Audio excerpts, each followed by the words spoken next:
Welcome to the Carey Nieuwhof Leadership Podcast on YouTube. We're going to get to today's episode in just a minute. But first, maybe you are a podcaster or a YouTuber and you're trying to grow an audience and you're a little bit stuck. Well, I'd love for you to check out my free masterclass. It's how to grow an influential online presence. And I started all of this as a hobby about 10 years ago.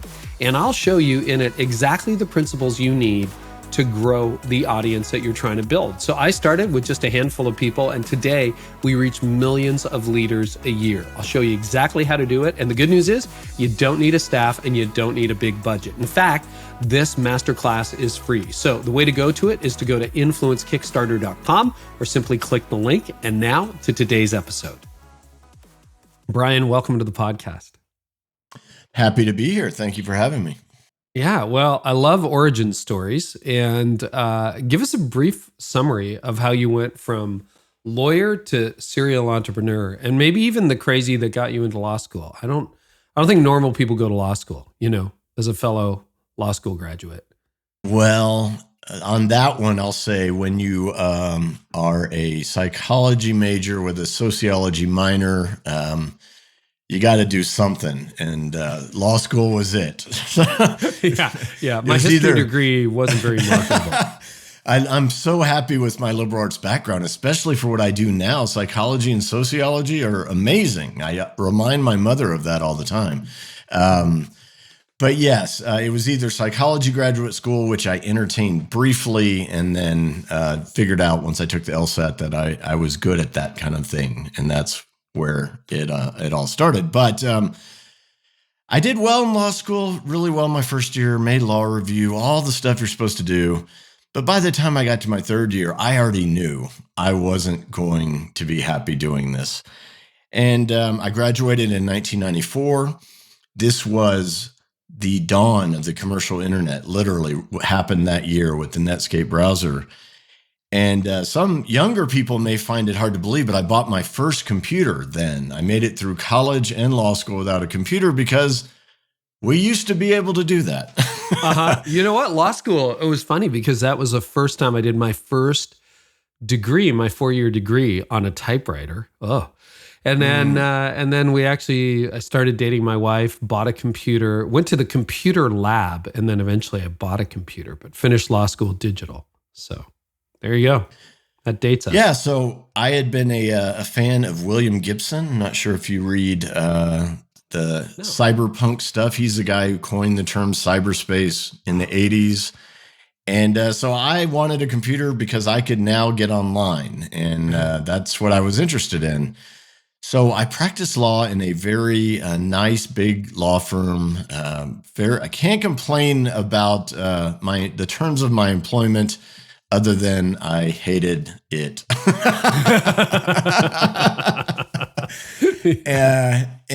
Every night I would just kind of go home and, stare out at cyberspace and go, I bet there's a way to make a living from this. You can reach all these people. Like, I don't know if it was true for you at the time, but most unhappy lawyers want to become writers. It seems like it's just... there's a path. Yeah. One of those things that, we want to write the great American novel or screenplay or what have you. And I felt the same way, but somehow I got entranced by the idea that you can publish out here and people can read it. And I had no business background, never taken a business class, never read a marketing book.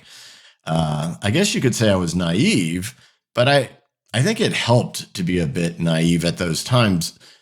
Because the internet did kind of turn some things upside down in terms of traditional business and traditional marketing concepts. So I was a blank slate and just kind of went into it. And anyway, in 98, I called my mom and said, "Mom, I'm quitting the practice of law to write on the internet." And as you can imagine, that went over really well. They're okay with it now. So I started out in the first, at the time, believe it or not, email newsletters were all the rage. 2022, email newsletters, all the rage. Some all things the rage. stayed the same, even though everything else has changed. And that was my first business, was a collection of pop culture oriented email newsletters. I was good at writing. I was decent at attracting audiences. Back then, people would sign up for anything that was, remember the old days when people would forward emails like crazy of anything? Yeah, it was social media before there was social media. You get a whole bunch of forwards and chains. Yeah, 100%. Absolutely. I do remember that. Don't miss that, actually, but I do remember. Right. Yeah. Well, with the clutter in your email box now, it wouldn't be as welcome. But yeah, still I had no real idea how to make money from it. The popular conception of a newsletter would be a media format, right? And you made money through advertising. That's the paradigm that we had. And the online advertising space was really just becoming to be a thing. And so I was. What year was that? That was 98 and then into 99. And then I happened to read my first marketing book. Do you want to guess what it is? 22 Irrefutable Laws of Marketing. No? It was Permission Marketing by Seth Godin. Seth Godin. And that was the book that basically said, okay, the internet marketing, the internet is a direct marketing medium. It's the greatest direct marketing medium in the world. And I'm like, oh, that's what it is. And that's what caused me to learn copywriting. That's what, prompted me to study kind of the history of direct marketing. And people tend to think, when you hear that terminology, they think of infomercials and junk mail. And that's true. But by the 90s, every major corporation on the planet was using a form of direct marketing, which just means a direct connection with your prospect and your customer, which when you think about the internet, that's what we do. We don't have to go through intermediaries or retail necessarily. In other words, you don't have to be in a newspaper or on TV. You can just go direct to your customer. And that was fascinating to me because, again, so permission marketing was basically explained direct marketing. They used to buy a mailing list in order to reach people, but that didn't work online. The whole book, because a lot of people don't realize Seth was an offline direct marketer before he became Seth Godin. Were those his Squidoo days and that kind of thing? He was at Yahoo, wasn't he? No, so he took the job as VP of direct marketing at Yahoo because of in conjunction with the publication of Permission Marketing. I remember he started blogging at that time. He built his email list by giving away a couple of free chapters of Permission Marketing, practicing what he preached. It's funny because the book didn't really talk about what we now call content marketing. It was very heavy on kind of gimmicky stuff, like giveaways and things like that came from that offline direct marketing world. But to me, I was like, well, the best way to build an email list is to give people interesting stuff to read. And so it all kind of came together with one thing, which is, okay, so with direct marketing, you don't sell advertising, you sell goods and services. You have to have something to sell. And I said, okay, what do I have to sell? I was running out of money. And the only thing I had was a law degree. So I started yet another newsletter, an email newsletter on internet related legal issues, and started publishing that. And next thing you know, people were hiring this kid. A kid attorney isn't supposed to get clients. The older attorneys get the clients, and we do all the work. So I became what's known in the legal industry as a rainmaker. And obviously I took that brand and used it later down the line. When you started Rainmaker. But this is already going long. But anyway, that was my first business success, was this little law firm that quickly could have become something bigger. But I had the good sense to realize I still didn't enjoy practicing law, but I was fascinated with the fact that I could put stuff out there online and people would give me money, right? So I was hooked. At that point, I realized that I was going to be an entrepreneur who could write as opposed to a traditional writer. And then I went out and started my next two companies, which were virtual real estate brokerage concepts. Kind of prove something to myself because I started making more money than if I had become a partner in that law firm I left. And I was doing it without practicing law. So those were my two criteria at that time. And that eventually went on. The total period of time that I did client services was around 7 years. And in 2005, I was working terribly hard. I was a great marketer, terrible at delegation, management. I had, in the real estate company, I had other brokers, I had realtors that I had to deal with. And so this was your own company, right? So you left the big firm. This was your own company. This was my own thing. Okay. And my management style was just work harder. No systems, no processes. We can't have that. I learned that is not my forte. And when I started Copyblogger and we became a viable concern that way, my first partner became my COO. So I did learn my lesson to do what I'm good at and to let other people do what they're good at. But that was basically the foundation of what led to me starting Copyblogger. So in 98 or 99, I discovered what 10 years later would be called content marketing, right? But I didn't call it that. I didn't know what to call it. I just knew that if you could attract people and put them on an email list and you had something to sell, then you could build a viable business. And that, when blogging, commercial blogging started to come of age around 2005, going into 2006, I saw these people struggling with the same things I had struggled with 7 years before. And that was my motivation to help them out. And that's how it started. That started Copyblogger. So let's do a couple of definitions just for people who aren't in the world that you're in, or I'm, stick my toe in from time to time, Brian. Permission marketing. What exactly, how is that different from traditional marketing? So permission marketing was Godin's term for what we all do. It is also called content marketing. HubSpot calls it inbound marketing, right? Everyone wants their own terminology, but we're all basically talking about the same thing, which is that in Godin's terms, instead of interrupting people from what they're doing with your message, get them to raise their hand and pay attention to what you have to say over time. And again, that relates back to the getting them on an email list that they want to stay on, that they look forward to receiving, opening, reading, and acting on. So it's all basically the same universe of attracting people to you as opposed to you going out and hunting for people to buy things from you. And this, even in the early days of Google AdWords and pay-per-click advertising online, the practitioners of that quickly realized that trying to sell someone directly after the click didn't do very well. But if you sold them on getting on an email list, you had time after time after time to get them interested in what you were selling. So that's the basic idea. Yeah. So that is related to content marketing. And content marketing is the idea that you provide value through the content rather than, we all get those emails, for example, that are like, hey, we got a sale today, or buy my stuff, buy my stuff, buy my stuff.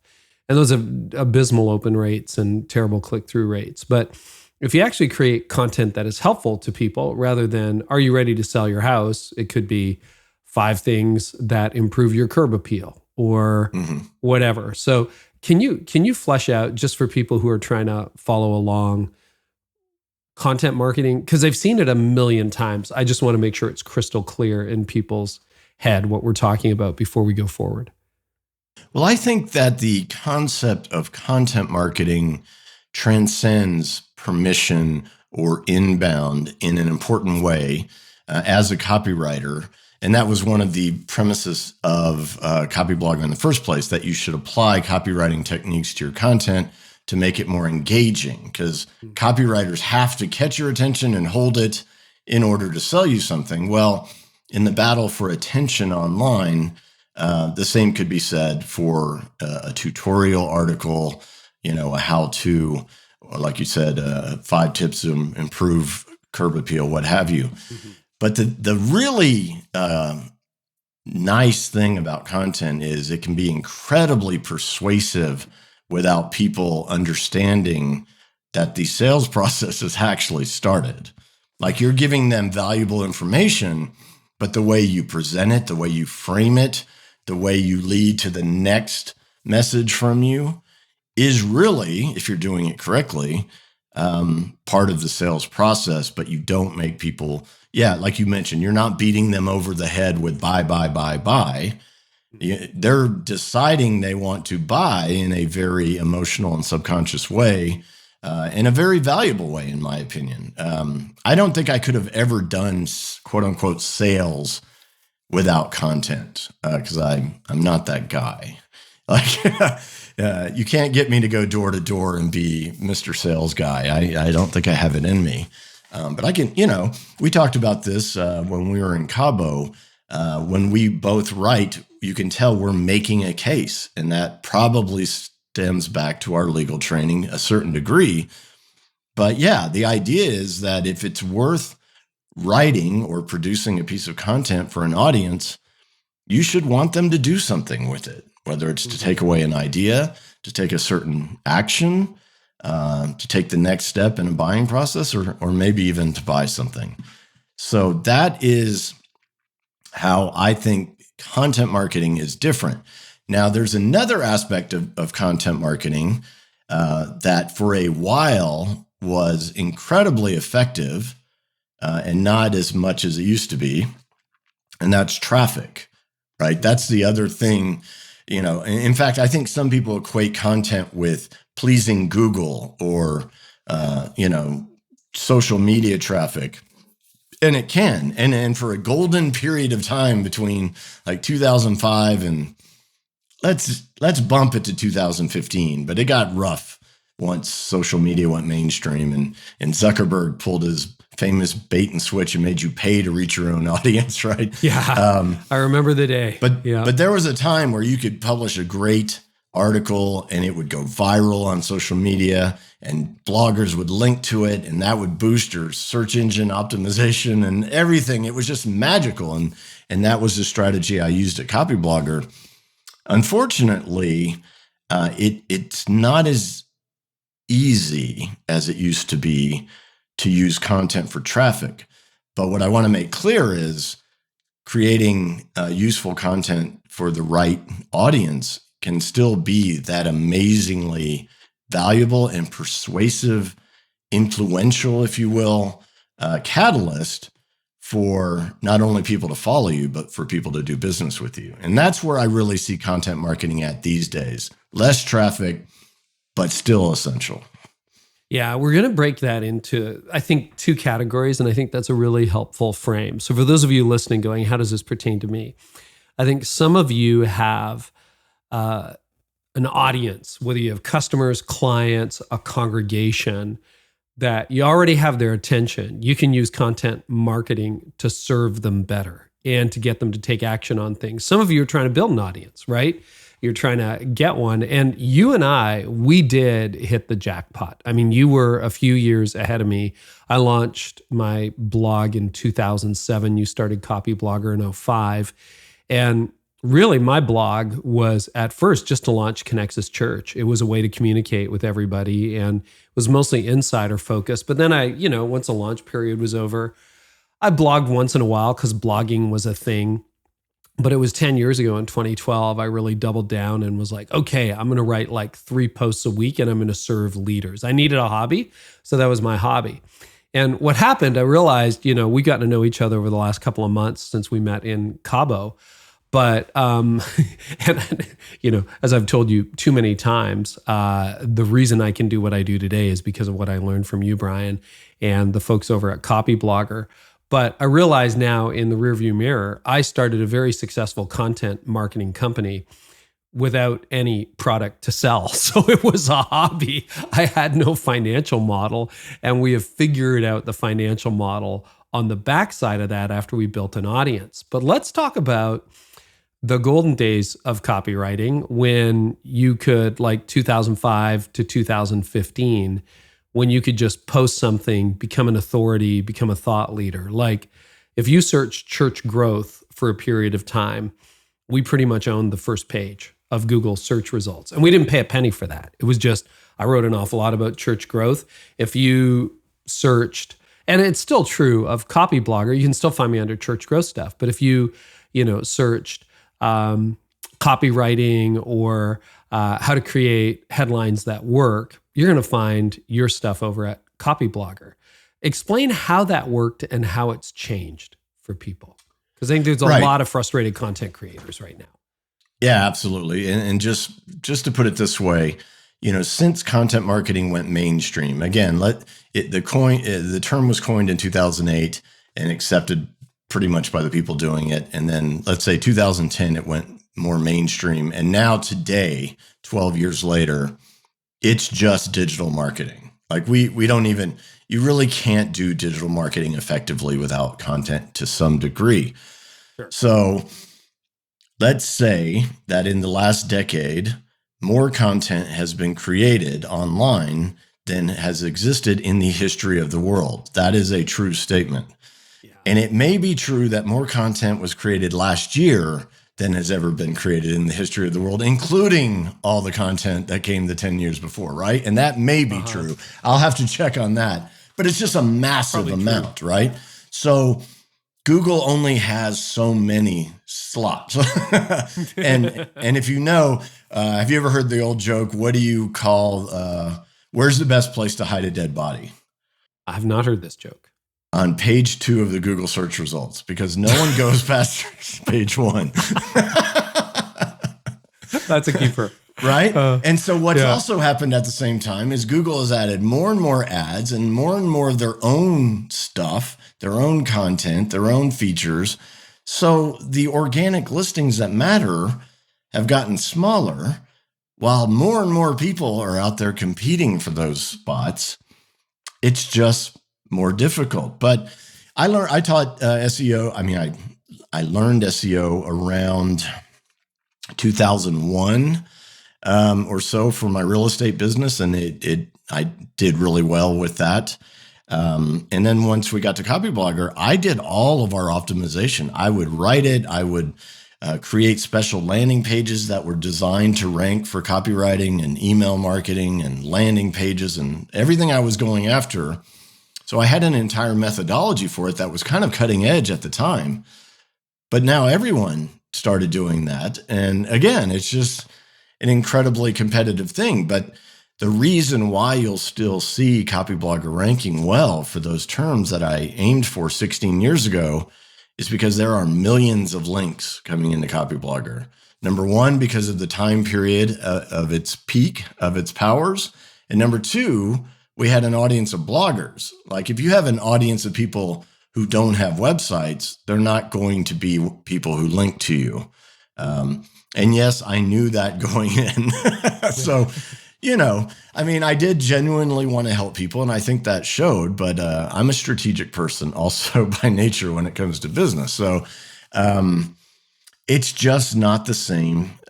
It's not the same environment these days. It's very tough, especially if you have a newer website that doesn't have the authority in the parlance of SEO that an older site might have, with all the links and traffic and audience.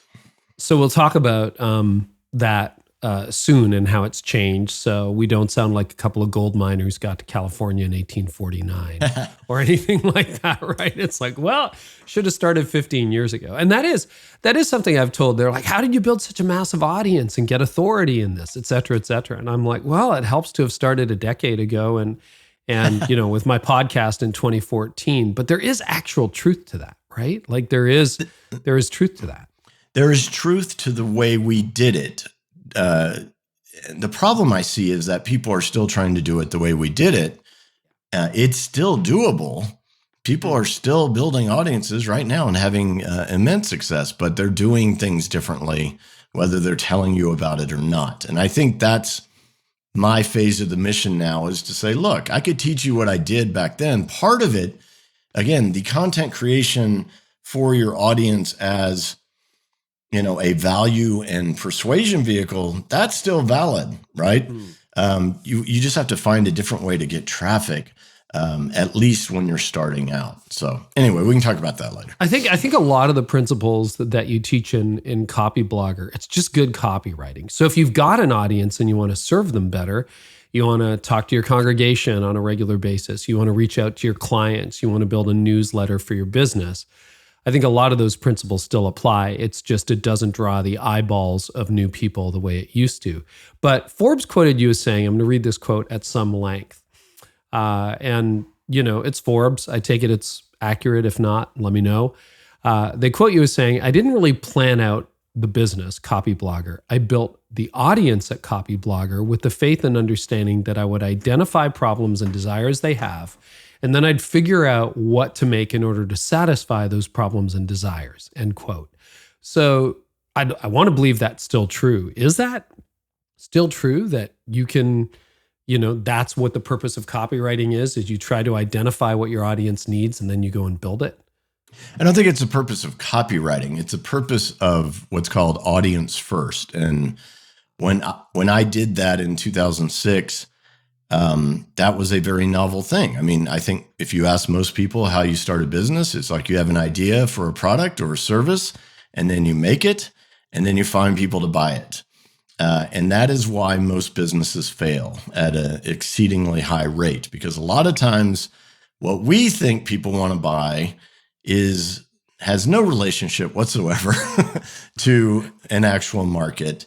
It's just something that we might think is cool or people should have. There's a big difference between what people should buy and what they want to buy.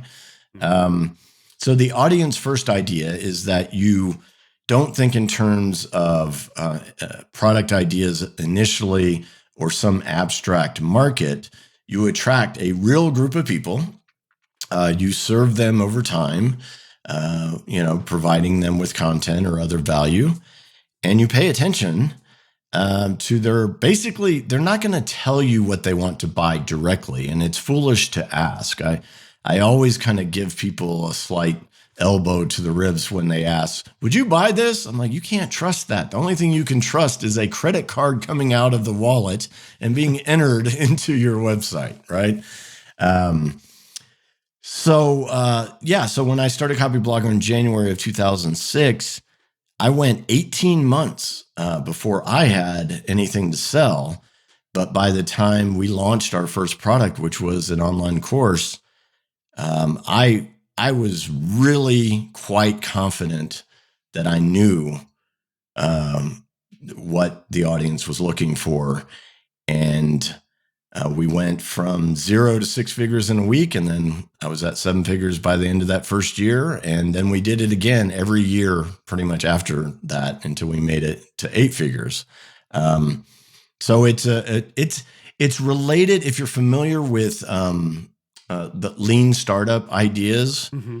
This was 2 years before Eric Rice wrote The Lean Startup, but my first partner, Tony Clark, who became my COO, was a software guy. And he looked at the way I developed content and did the audience first thing. And he's like, because I would basically write something. If it did well, I would write more things like that.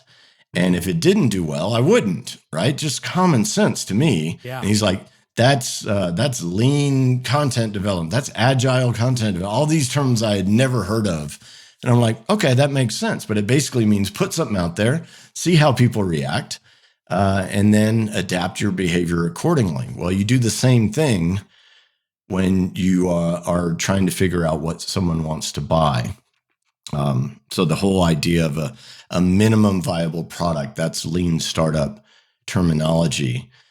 You put it out there. If people actually buy it, then you make the product better. Our only difference was because we had that audience feedback ahead of time. Our minimum viable products were pretty damn good. and therefore we were able to accelerate a lot quicker from it. Yeah, so I'm curious in the first 18 months, because I think this principle holds up to today.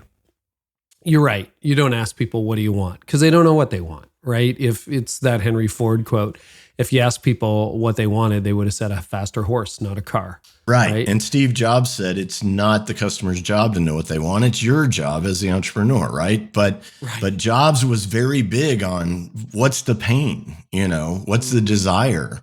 That's what you look at. And that actually is a copywriting principle in itself. That is, you don't create desire, you only channel it. So it makes sense that you have to identify what the desire, and a problem is just an unresolved desire, right? It's something that you haven't gotten a solution for yet. So yeah, that was very influential on me and my decision-making at that time period. So how did you discern in those first 18 months what your first product would be? How did you read the signs, look in the tea leaves, that kind of thing to say, oh, I think what my audience wants is X, a course on this? Well, part of it was pretty clear because I was giving a lot away for free. In fact, during those, as time went on a little bit, people were like, why are you giving all this amazing value away for free? Like they were actually getting suspicious of me. They couldn't figure out what my agenda was.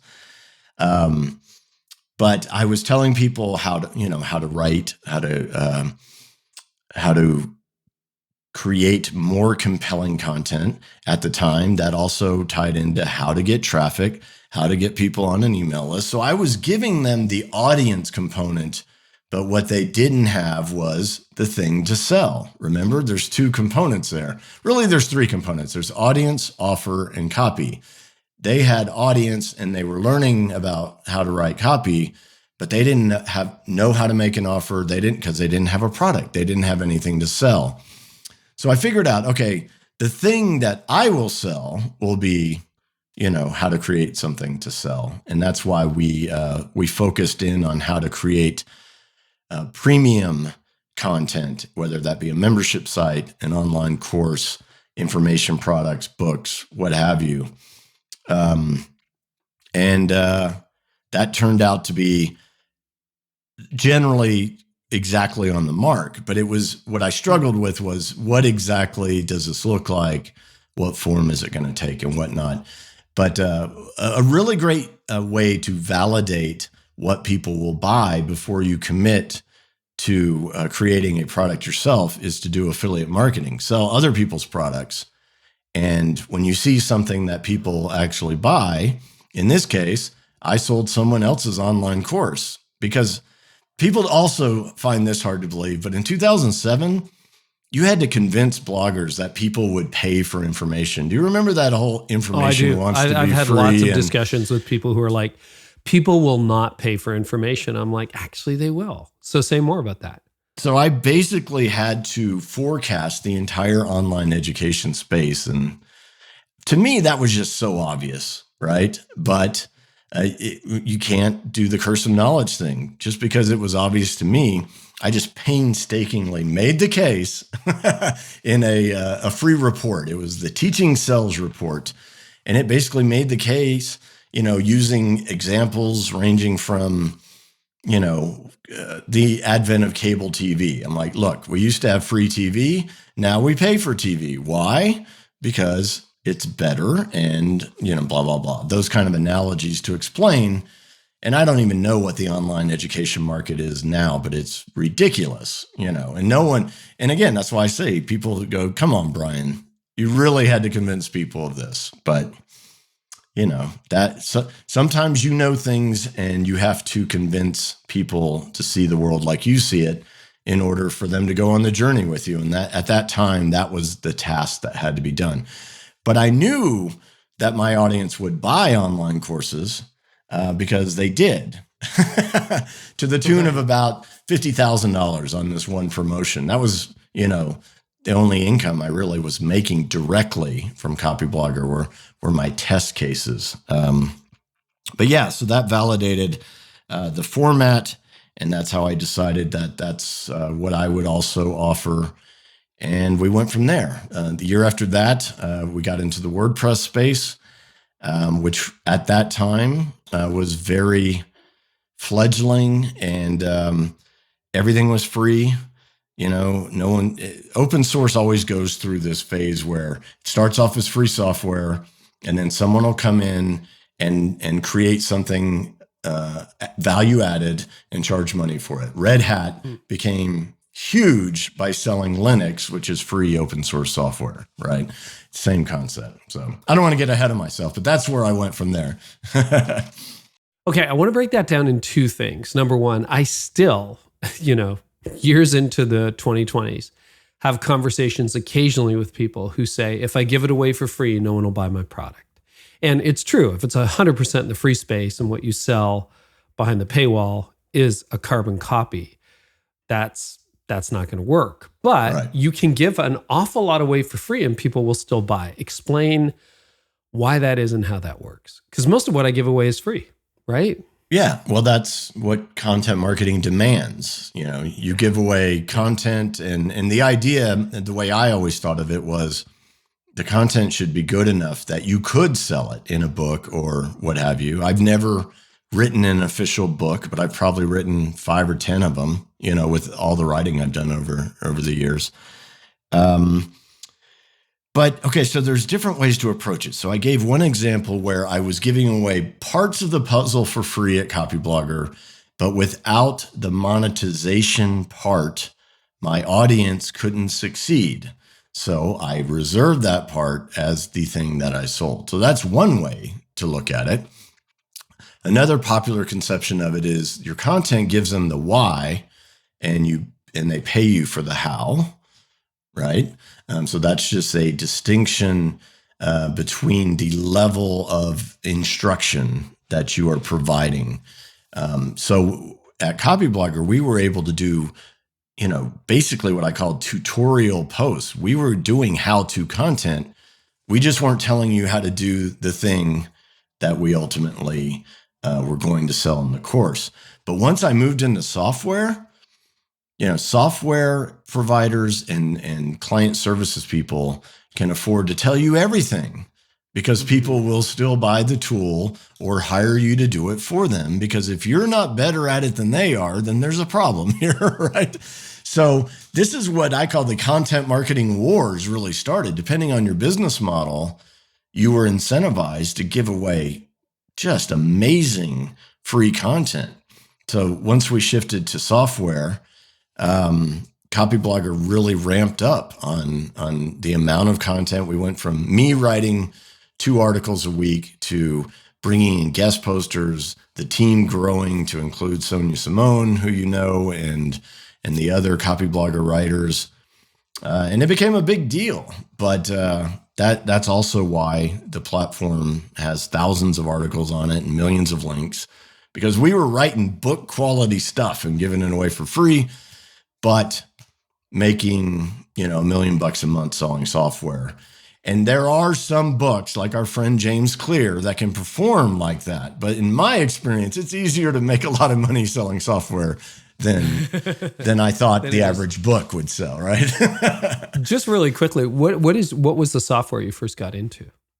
So the first product so my eventual business partner, Brian Gardner, was the first person to sell a premium theme, which is the design part of a WordPress site. It was called Revolution, and it was paid, but really, because it's open source, what you're really paying for is support, right? So, because open source software is not supported because there's no money. It's a community of developers and what have you. So Brian started selling the Revolution theme and supporting his users and whatnot. And my designer at the time was another guy, and he had heard through the grapevine that Brian Gardner was making $30,000 a month selling these themes. I'm like, okay, we got to get into this. And so we created the first design framework for WordPress, which means in addition to design elements, it allowed you to do other stuff without code. If you're a content creator, you're not technical necessarily. And I was our perfect use case. I was a content creator that didn't have true coding skills. So it would allow you to do things like, if you wanted to show one headline to your readers on the page and then another title to Google, well, then you could do that in the interface, right? Little things like that. And so we launched that, and it quickly went from making 10 grand a month to $10,000 a day. It was phenomenal. And it was really... What was that product? What did you call it? It was called Thesis. Wow. Yeah. And so a couple of years later, me and that partner had we'll just say we decided to part ways. And then Brian Gardner had moved from Revolution to Genesis, which is a competing philosophy when it comes to a design framework. So we pioneered it, but he did it differently. I actually agreed with the way he was doing it. He was also a much nicer person than okay, we're not going to get into that.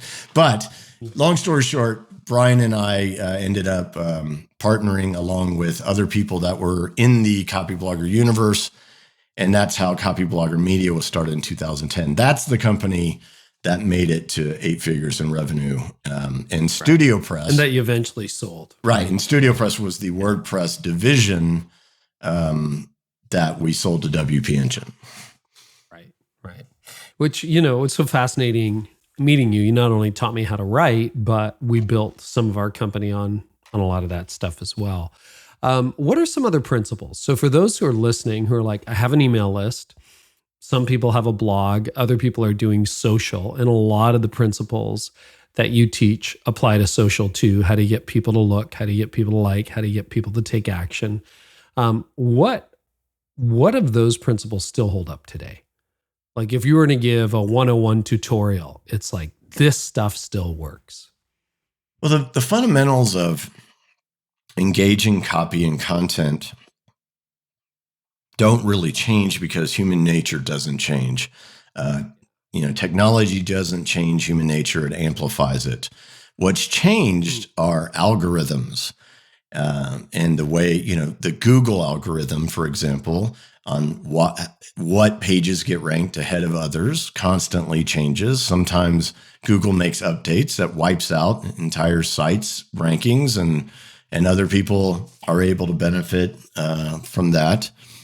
But I think the most fundamental change has been in social media, and you can't escape the much broader impact of social media algorithms on society, human relations, democracy.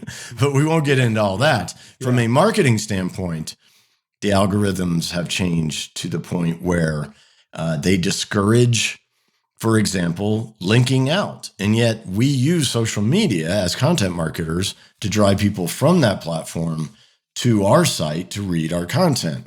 So if you're a Twitter person, this is why you see those threads all the time now. They put more content in these threaded tweet, whatever, I don't know what to call them other than threads. And then at the end, there's usually a link to then go read the larger piece. So people do that because they're adapting to the algorithm for better or worse. So in the old days, though, on Twitter, we could just really, one of the best strategies in, say, 2009 for getting traffic from Twitter was to write about Twitter. So I had a guy who wrote for Copyblogger, one of the earliest guest posters, a guy named Michael Stelzner. I don't know if you know Mike, but he was one of our writers. He used to specialize in writing white papers for people. And then he started writing about social media on Copyblogger. It would go viral every time.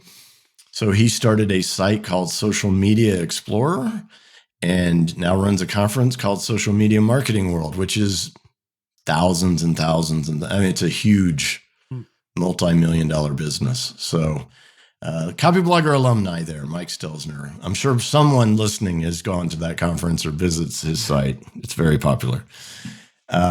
So that's the biggest change. It's the context. It's the environment.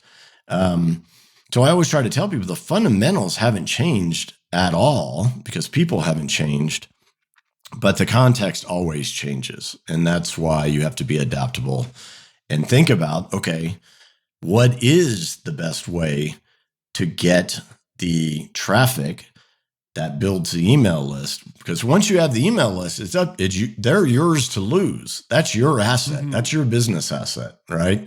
And that's why it's so fundamentally important. And when I cringe to this day when I see people relying on their YouTube audience or their Instagram audience, that is not yours. And it can be taken away. And we see it happen all the time where people get their accounts banned or their Facebook page gets deleted or what have you. It's problematic. I don't think this was you, but I think I read this recently just about the changing face of TikTok. And the line was something, maybe it was you. It was like, TikTok needs content creators, like social media needs content creators, but content creators don't need social media. And I thought that was brilliant. Was that you? I think it was. And good. Okay, it was you. They can't function without us, but we could all go and survive with our own sites. But I think the prevailing mentality and mindset out there is that audience is social media. And people like you and I know audience is your email list, right? 100%. I imagine it in concentric circles, with the coldest audience relationship is actually out there on social media. And it goes inward to your own email list, then your customer list, then your repeat customers. That's just business sensible, right? But we live in a crazy world now where people look at these Silicon Valley platforms and not only trust them, but put reliance on them in a way that is unfounded given the behavior of the owners of these platforms, Zuckerberg in particular. So let's talk about that, because I get way more comments on the blue check mark I have on Instagram than the size of my email list, but I would give up that blue check mark in a heartbeat. My if it kids, was an exchange. The only thing my kids find impressive about what I do is that Barack Obama follows me on Twitter and I have a blue check mark. And I'm like, that is not meaningful. All right. Yeah. But a lot of people are going, I don't get what you're saying. Can you explain? Because email has such a bad reputation. Nobody likes it. Everyone's like, oh, I got to do email. Why is email? I mean, when we were in Cabo together, I was in on one of your sessions and you were like, email outperforms social 42-1 in economics. Right. Can you explain that just so, because I feel like I'm beating a dead horse. I need you to breathe some life into that horse. Okay. I've said that over and over again. Yeah. Help us out here. So email is not only the first killer app of the internet, it remains the killer app of the internet. And that's from a sales conversion standpoint. People say, oh gosh, I hate email. And yet email usage, time spent using email keeps going up. And, after a decade of people saying social's going to kill email and email marketing is dying. And that's because we buy things through email, right? That's, we like getting offers from brands we trust through email. We like getting content from people we trust through email. Now, trust is the recurring theme here. We hate getting spam. We hate getting annoying messages that don't seem to understand who we are or what we care about, right? And I think that is the problem with email. But as a communications medium and a transaction medium, like you mentioned, the stat, 40 times more likely to make a conversion. People aren't on social to be pitched. When I see people pitching, affiliate products or their products directly on social, I'm just like, that just makes people want to unfollow you, right? So there's a lot of understanding who you're talking to, giving them the right sort of value for them and making the right kind of offers to them. But if you do that, they're still more likely to buy a lot through email than they're going to purchase through some other medium. That doesn't mean it's impossible. It just means that if you're a business person and you'd like to increase the effectiveness of your efforts to bring in revenue and profit, then you're going to want to do that through email. And it's not even close. So I hope that helps you in your own efforts to convince people. It does. I'm going to play this clip over and over again. Yeah. And, for those in the nonprofit space, like for church leaders, they're like, oh, we got to post to social. We got to post to social. And it's like, don't not post to social. But like, would you say email is still the best channel to talk directly to a congregation? Our church has, 2,000 email addresses. Mm-hmm. And our lead pastor sends out a couple of notes a week, and it's not just, oh, we want you to come to Sunday. It's like, here's what I've been thinking about, or like explain how content marketing can work for an existing audience, as well as, I guess all of your email are, you got permission marketing where we started. Right. They Once said, they're on I want to hear from they you. They are your I want to hear from audience. You. So how do you nurture an audience like that? How do you, rather than just, hey, give here, buy this, buy that. Right. How do you nurture them?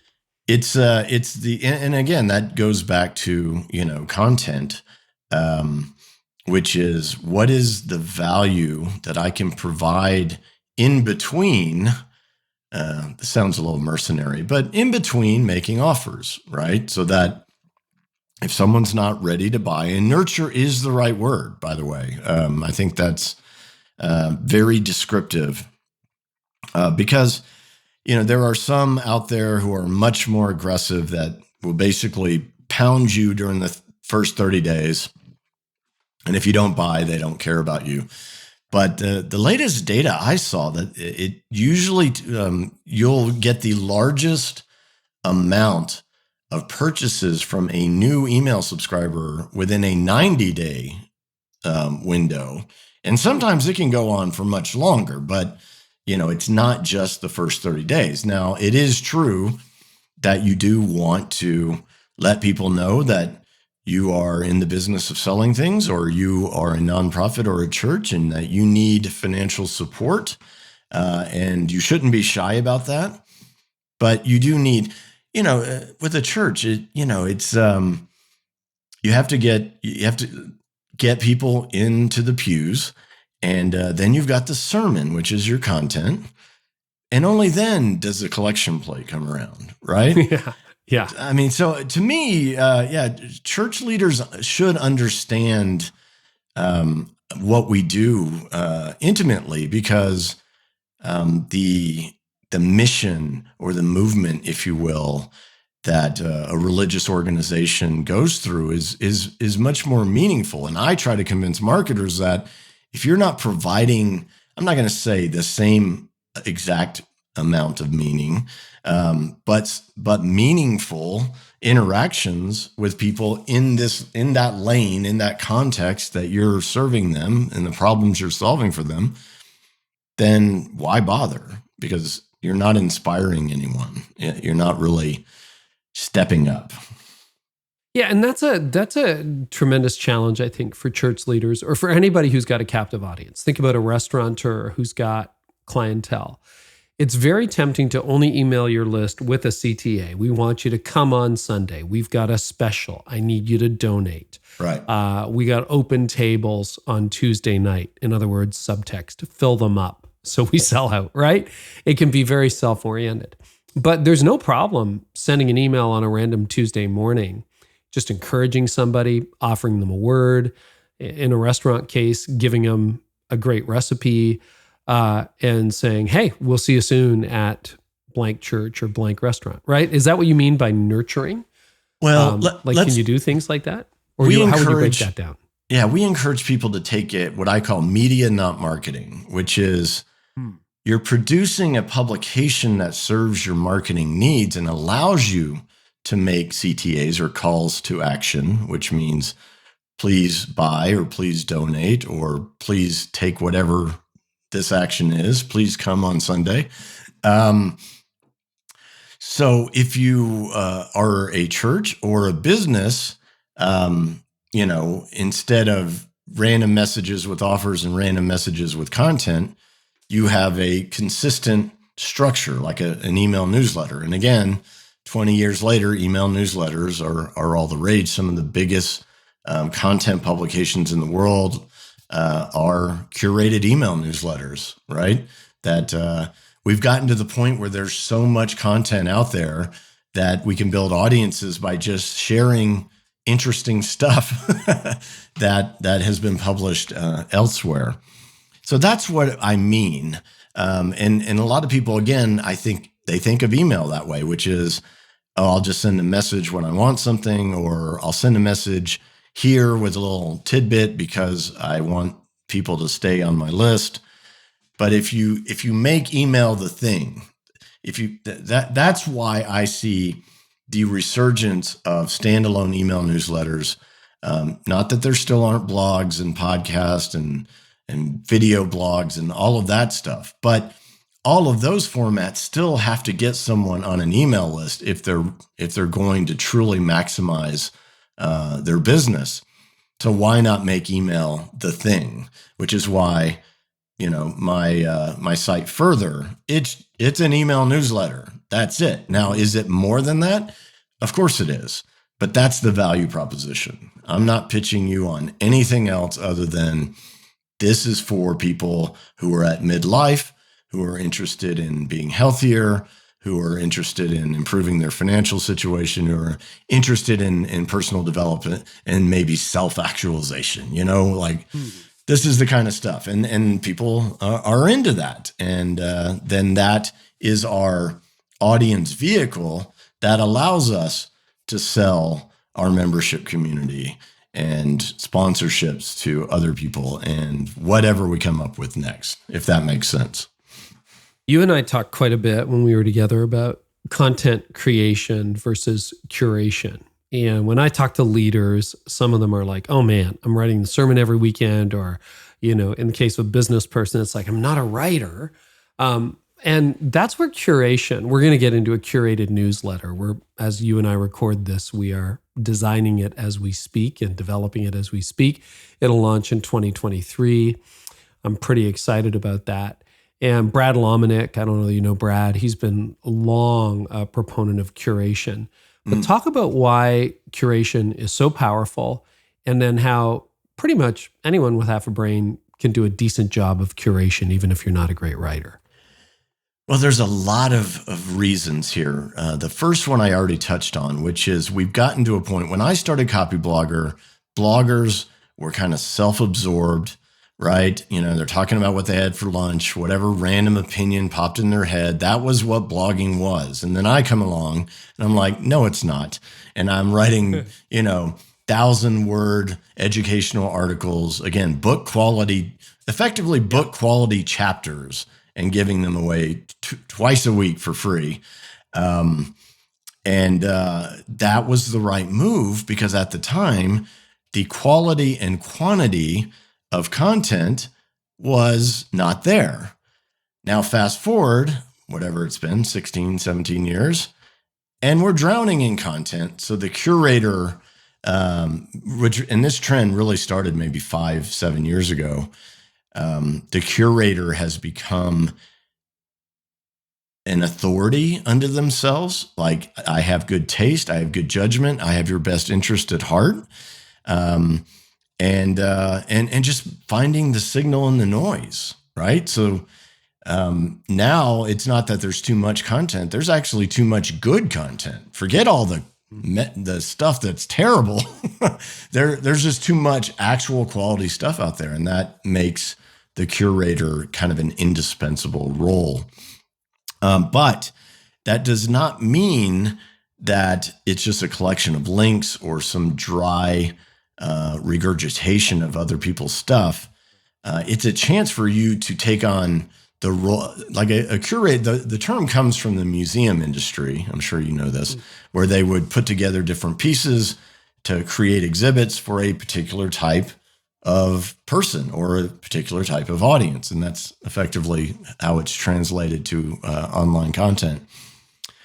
But it's incredibly persuasive at the same time, because people don't realize that when you're selecting what other people read and think about, and then adding in your 2 cents in the forms of commentary and using your own unique voice, and in your commentary, revealing your worldview and your core values, right? You're connecting with people at a very strong level that people I don't think take into account without being the person creating all that content.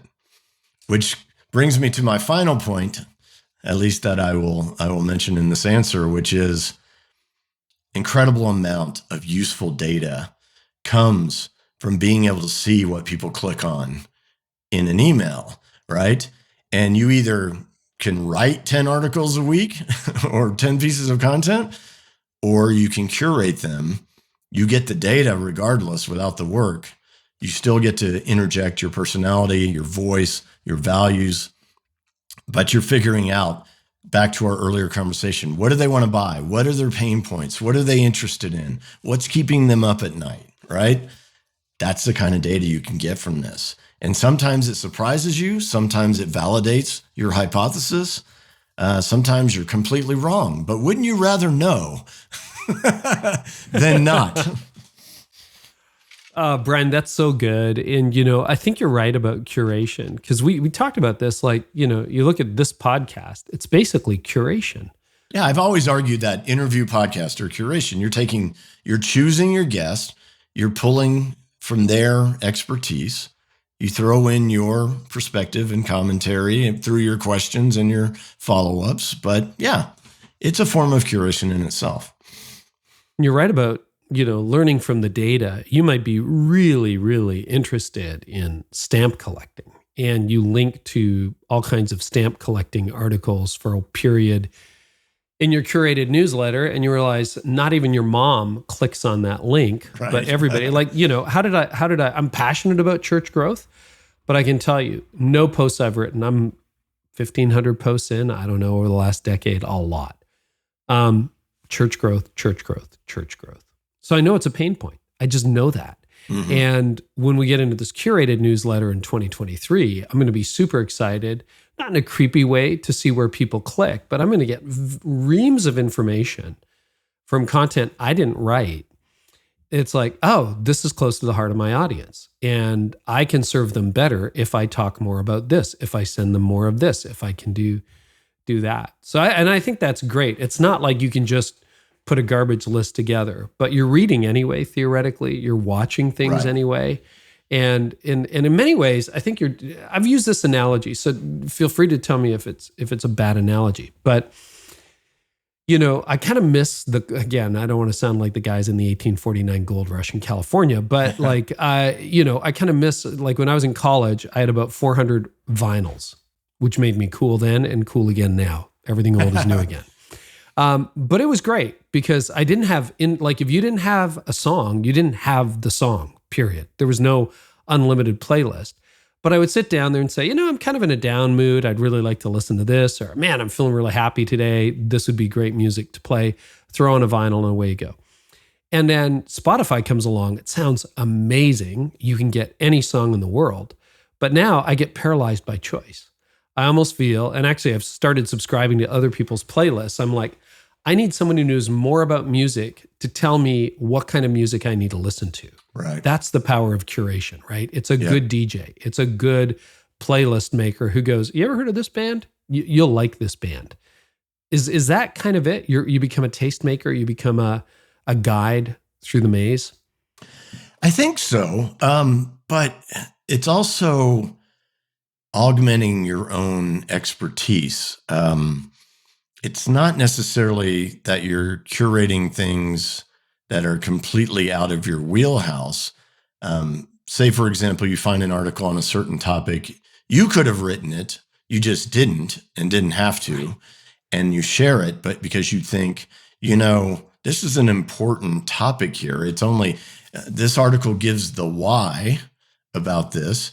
I'm considering creating a course that gives them the how.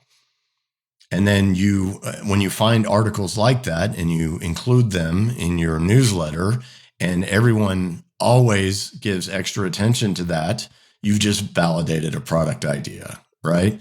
So it is that, but it's also coming back to you in a way where you can make decisions about where you invest your actual time and effort in a more meaningful way, instead of, I want to do this, they should buy this.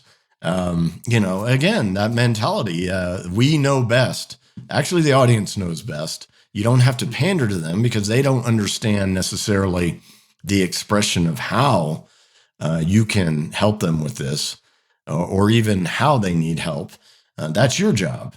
But it is, and the whole thing is actually, it's kind of like when you drip out content in pre-launch or before you're about to launch a product. You're almost hinting, you're almost teasing a little bit. Here we're going here, we're going here, we're going here.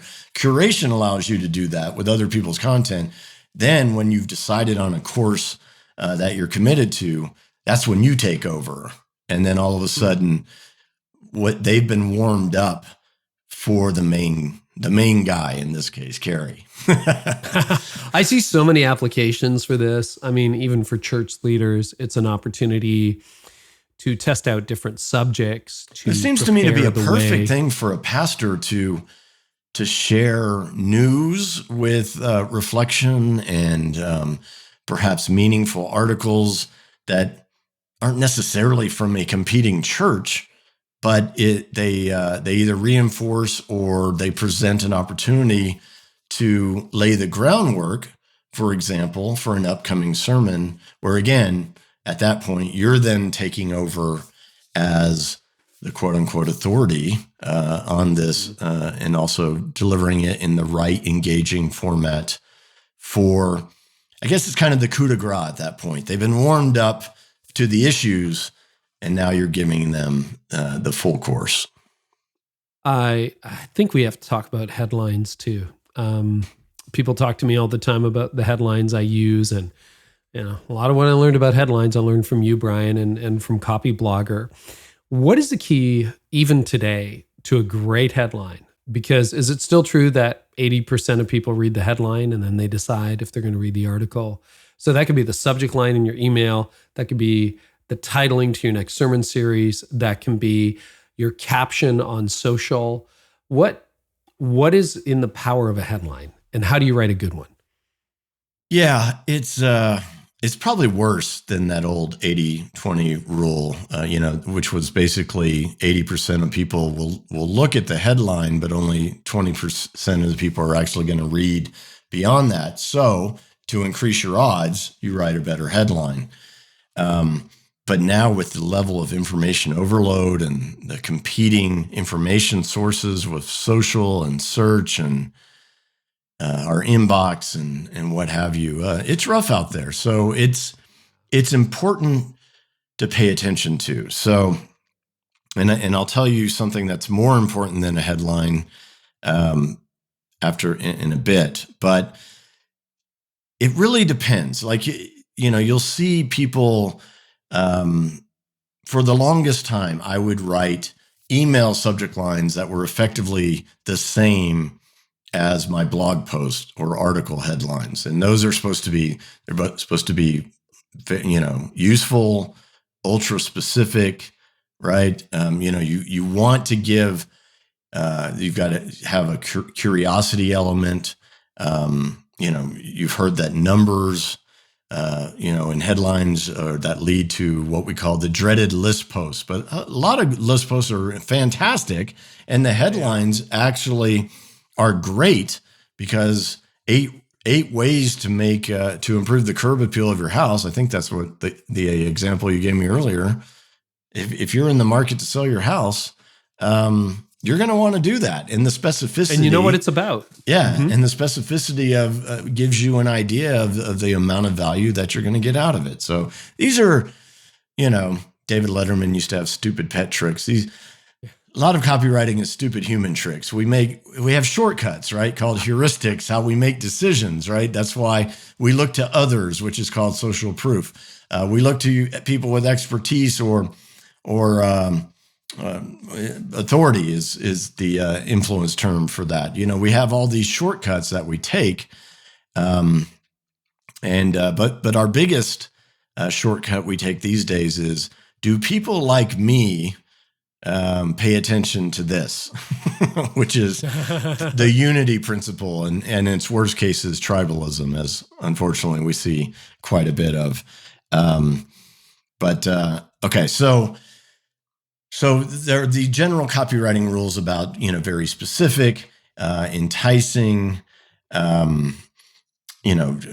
basically giving someone as much information that this is for you, while also making it curiosity driven enough I just have to click on this. And that's unfortunately where the term clickbait comes from. It's only clickbait if the value promised in the headline is not delivered in the content, right? Thank you.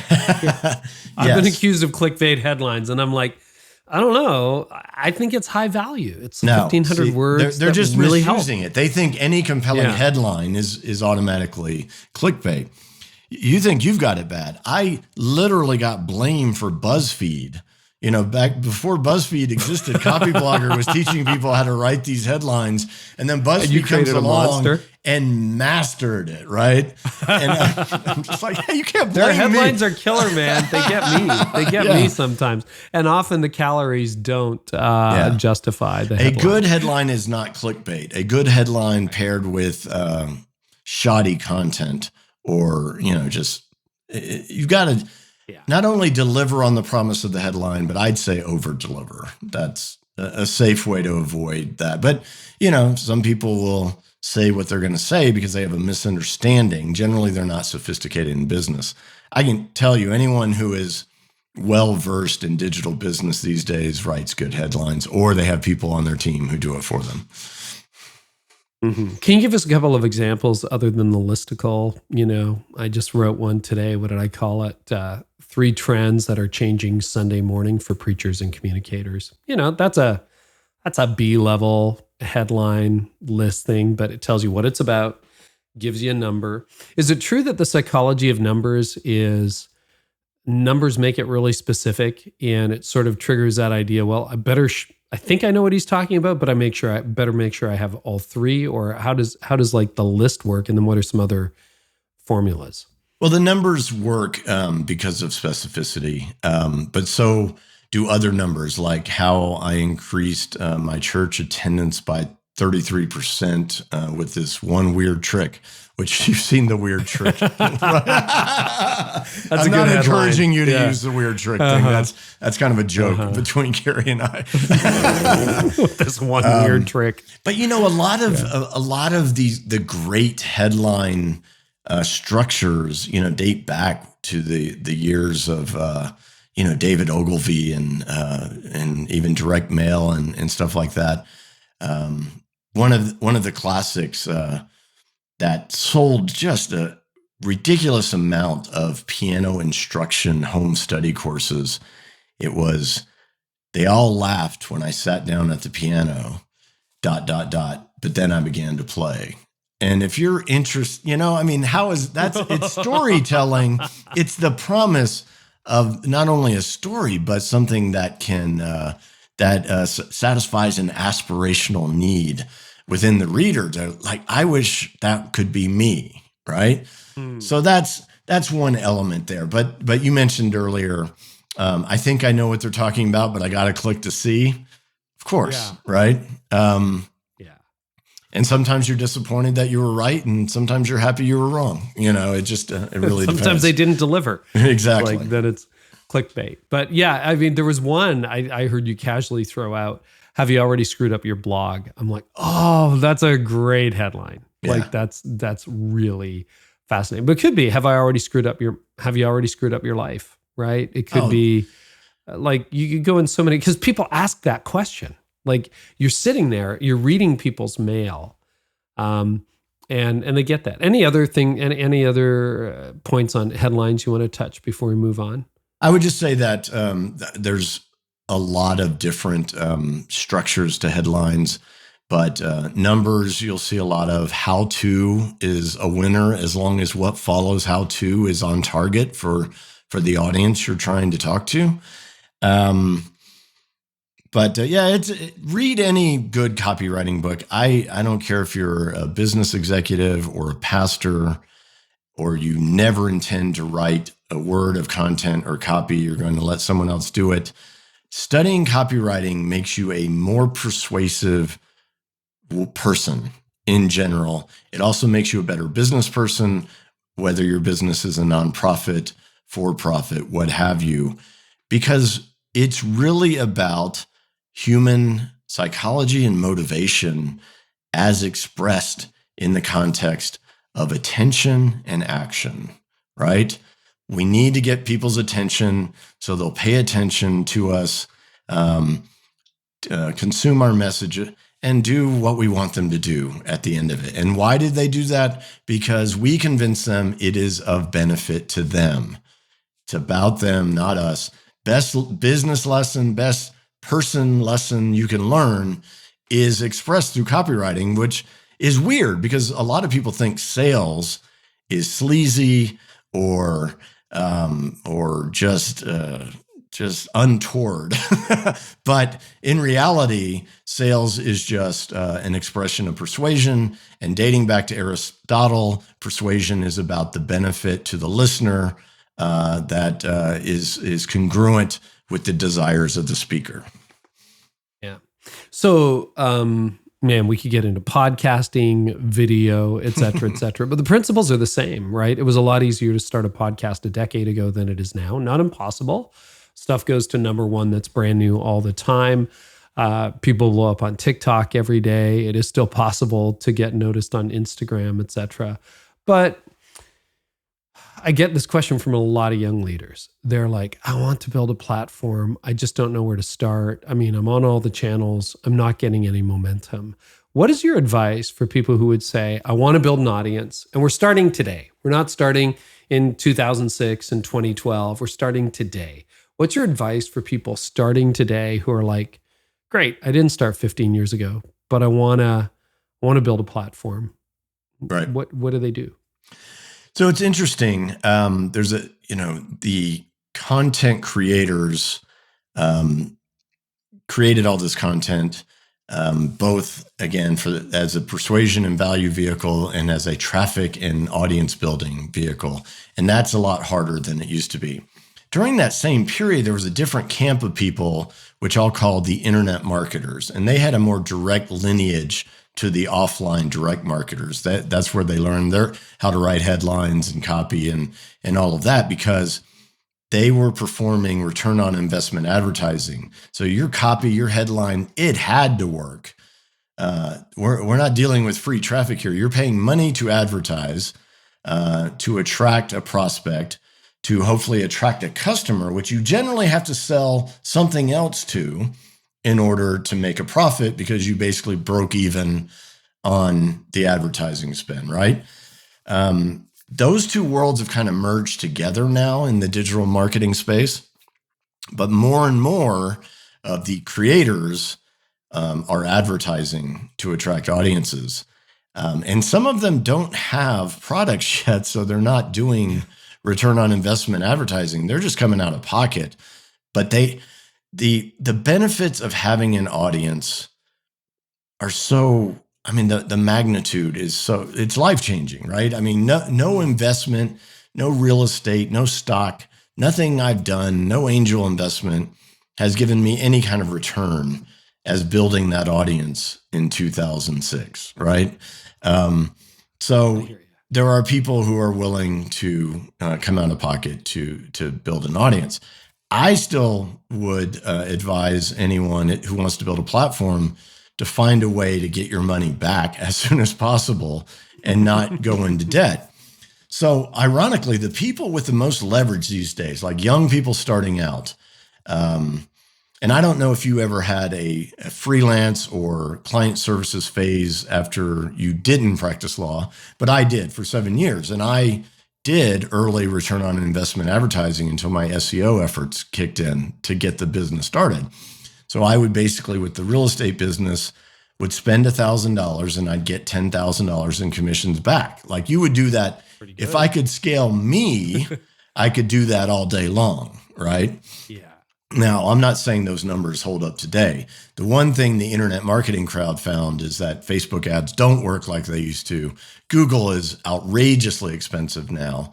But the new thing right now, especially when you're building an email list, is sponsoring other emails, newsletters, right? Which has not had the ease of use of the programmatic aspects of like a Facebook or a Google, where you just fill out the thing and you're off and running, reaching millions and billions.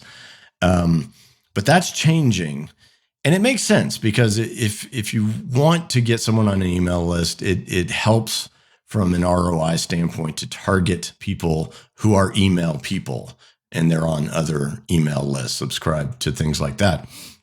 So if you are a service provider, which most digital entrepreneurs go through a freelance consulting client services phase. And at that point, you are selling something that is relatively expensive. And therefore, it makes return on investment advertising much easier to do. You don't have to nail it perfectly in order to make a profit doing things like that. But what the client service providers don't do is think in terms of audience. They think in terms of leads and clients. And that's it. If you're a lead and if you don't become a client, you're nobody to me. And I think that's incredibly short-sighted. So what I would do is if I were starting out again today, I would do client services to start again, but I would build an audience that I would nurture beyond those who actually sign up to work with me one-on-one. And then from there, I would develop, courses or coaching, things that you're able to, in my terminology, scale your personal enterprise. Because once you have an audience, it's counterintuitive. I saw someone on Twitter the other day and they're like, it's much easier to grow one product than it is to launch several. And I'm like, maybe, but not with the audience first model. The reason why we launched a new product every year is because we had, so I know you've heard of Kevin Kelly's 1,000 True Fans concept, right? So I said 1,000 fans is short for fanatics, right? We forget that's what fans means. But these are people who are really into your work. So I said we had 10,000 maniacs, little 90s indie band reference there. But they bought everything we bought: hosting, software, designs, courses, paid membership communities. And through that process, we were able, completely bootstrapped, without ever advertising, to make it to 8 figures in revenue. So it's a different way of thinking about it. But the personal enterprise concept basically says you need to develop solutions for the various price points in your broader audience, because not everyone's going to pay $5,000 to work with you one-on-one. But they may pay $1,500 for a great course, and they may pay $500 for a self-paced course that you derive from that. So that's kind of a long but brief answer to the question. That's what I would advise people to do these days. And by client services, just to clarify, you mean everything from it could be web design. The closest thing I ever got to client services was consults, where I would fly in and meet with a leadership team. And I don't do that anymore. For the most part, it's more, I'll be getting into some more niche stuff, probably some masterminds, some very small things, but basically I'm going to be focusing on digital courses and so on. Here's an example: the freelance writers, and there were a lot of those that have come out of Copyblogger, right? So these were the type of people that we were instructing, and we were teaching them make content to get traffic, get clients, what have you. But when you're a freelance writer and you're writing for clients all day, how much energy do you have to then go create all your own marketing content? And that's what happens. That's the first thing that falls apart. And yet writers rarely seem to advertise in order to get clients, build a broader audience, and then from there develop additional solutions. This is actually how Tesla built the company. They did this upside down thing where they sold the highly, highly expensive Roadster to the super rich people, got a lot of press for it. Not scalable. Most people can't afford it. Most people wouldn't buy it. But they used that brand recognition and revenue to develop the Model S and the Model X. Still upper end, but more affordable to more people. So they gained scale. And then the revenue from that and the buzz from that, they developed the, what is it? The 3? The 3. Right. Yeah. And now they went mass market. There you go. Yeah, because they wanted the cool rich people to have and want the Roadster. And apparently it was a terrible car too. It just didn't do much. But a lot of Teslas are kind of sketchy we're hearing. But from a marketing standpoint, it was quite brilliant. Yeah. Any other advice to people? Because where I see most, like when I have that conversation with people under the age of 35, they are not thinking email. We didn't even touch on SMS, like text message marketing. We didn't talk about products. They're like, how do I blow up on TikTok or Instagram? Yeah. And they're kind of looking to Gary Vee because he's so big and to other influencers. But I mean, Gary Vee has a huge media empire and wine library and the whole deal that nobody thinks about anymore. So any other final words to people who are like wanting that online traction, but looking to social media to get it? I would say, first and foremost, I love Gary. He's not a normal human being. Okay, he doesn't sleep, man. You know, when I would give people sleep. when I would give people advice on writing compelling headlines, and they're like, Seth Godin doesn't write headlines like that. And I'm like, you're not Seth Godin. Oh, the thing I promised I was going to tell you that. Better than with email headlines. The from line becomes the most important thing. You know, I've gotten to where I write these really obscure pop culture reference subject lines, but it's from me, and people are like, "I'm going to open that. It's Clark. He probably has something to say, right?" I earned that. In the meantime, though, when you're starting out, write the best subject line that you can, that's specific and compelling. So once you've the principle behind it, let me make sure I get this right because I might have it wrong. Is once you've earned the trust, if they see it, like, don't send it from Carey Nieuwhof Communications, send it from Carey. Yeah, right? generally. I mean, you can have a trusted brand. I mean, Further comes from Further, even though it's Brian at Further. Unemployable stuff comes from Brian Clark. When I email the Copyblogger audience, it's Brian Clark. So it's about trust, whether it's a personal brand or a media brand, what have you. Do people equate that with, this is worth my time when I receive messages from this person? And I think the word we've said more than any other during this conversation is trust. If you can get true trust, then you can succeed. It's not about tricks and hacks and all these other shortcuts. Sonia used to say, don't take shortcuts. They take too long. It's true. I mean, so good. So good, Brian. Yeah. And, you know, I think it's one of those things too, where if you just deliver value, and that's what I tried to do long before this was a hobby for me. It's like, I just want to bring great conversations to people. And here are all the problems that I've wrestled with in leadership. Hopefully this helps you. That was my whole website. And I still do a lot of that. I mean, we're still going strong on this podcast. Now we just have sponsors because of the size of the audience who are like, yeah, we'll do a little bit at the beginning, at the end. And sure. In the meanwhile, it hasn't changed since day one. And, you know, so I always encourage young leaders, just add value. Where are you making a contribution? You know, how does this stop being about you and start being about your audience? As you said, audience first, right? Audience first. How can I serve them? How can I add value? Brian, have I got you talked into writing a book? You did convince me. I believe it was in the car to the airport when we were leaving that conference in Mexico. But actually, you know what really convinced me? Because I was thinking about the book I wanted to write in a way that I think turned out to be incorrect. So you helped me with that. And then I read your book as an example of a different approach. And I'm like, yeah, this is really good. And I think this may be a format that can work for me as well. So yes, my strategy, if you look at my bio, I list all the books I've been mentioned in, and I'm like, this was my strategy. Ben Franklin said, either write something of value or get other people to write about you, right? I took the second one. Well, I texted you a screenshot because I'm rereading Atomic Habits. And like, you're in the first or second chapter.